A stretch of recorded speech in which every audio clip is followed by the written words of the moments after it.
what does hip hop activism mean to you? Well, for me, it would be the pursuit of one's authentic being through hip hop.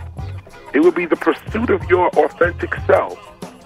Just activism begins when you refuse to front. And this is where it begins. People, I don't think real, true activists don't choose to be activists. They kind of find themselves in a situation where they say, well, I'm not fronting on this no more. I'm not going to allow this to go down, or I have the power to say no to this, or yes to this. There is something we want. There is something we can achieve, and I think we can achieve it. Let's go achieve it. And I'm not going to front about it no more. I'm not going to complain about this no more. I'm not going, when you reach that level of mind or of attitude, I think you become an activist. You stop fronting on yourself and you say, I'm not making any more excuses. And then now whatever that was, whatever your cause is, you then start moving toward it. You start moving toward that. Right.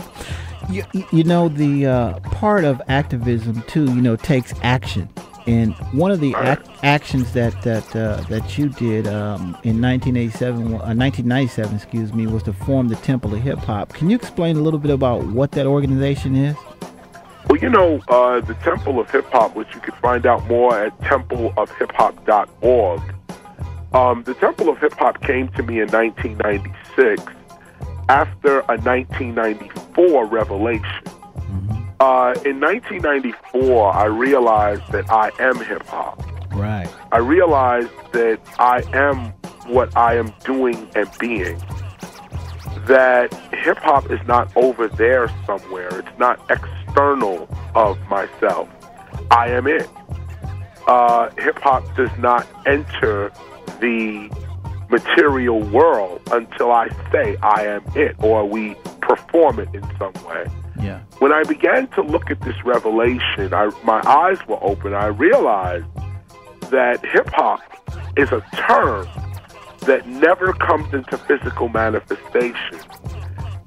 We capture it on CD, we perform it, we put it on T-shirts, we sell it in all kinds of product ways. We sell it in all kinds of commercial ways. But hip-hop in and of itself is a mass idea. It's a collective consciousness. It's a behavior. It's a worldview. CDs, rap music CDs, are not hip-hop. That's a rap music CD which has captured hip-hop or can inspire the feeling and attitude of hip-hop within oneself.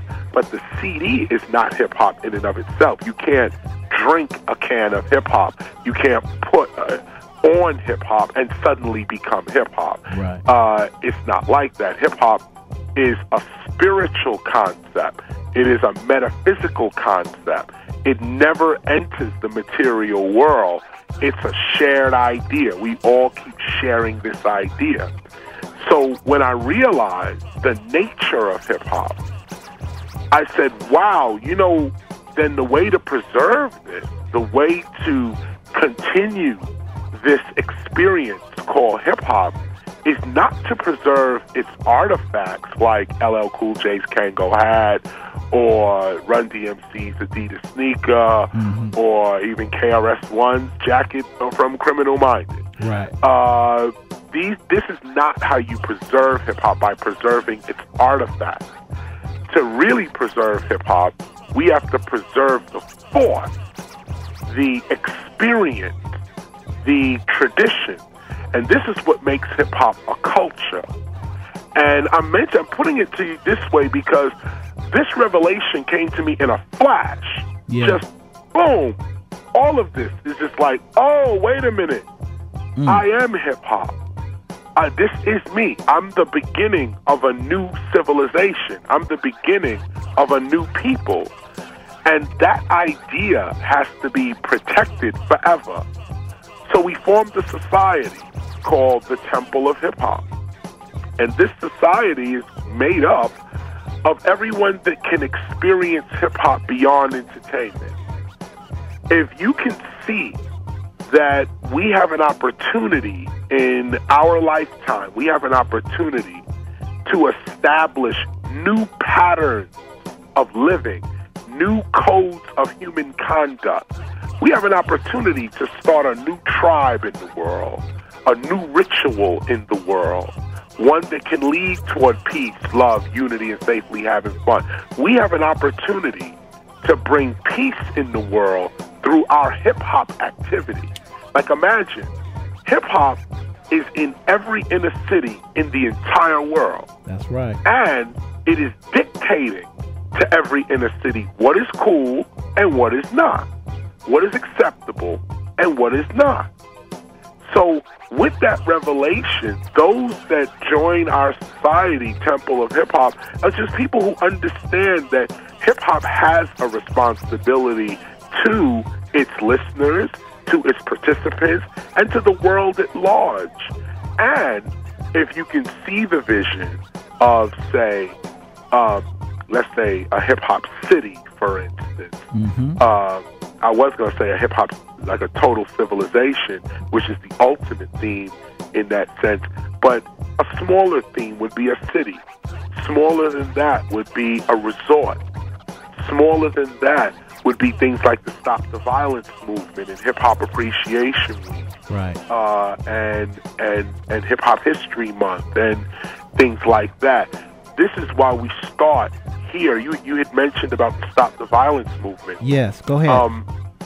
I'll just mention briefly about that. That the Stop the Violence movement, just to give you some insight on it, me and Scott LaRock came up with the concept of. No, wait a minute. Let me go back even further than that. Okay. In 1987, again, after I attended that meeting with Africa Bambaataa at Latin Quarter nightclub, I left that meeting and wrote a song called "Stop the Violence." Right.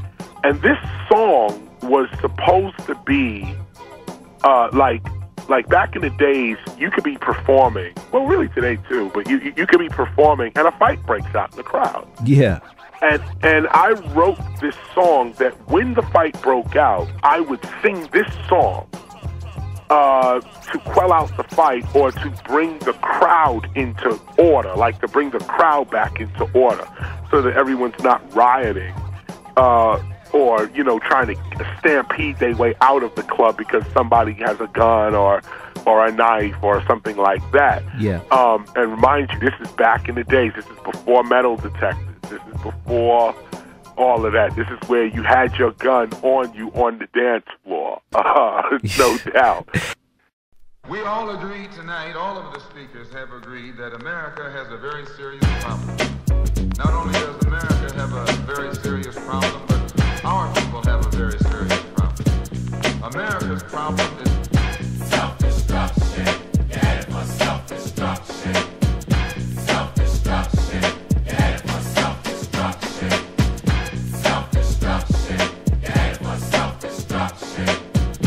Self-destruction. You're headed for self-destruction. Well, today's topic, self-destruction. It really ain't the rap audience that's bugging.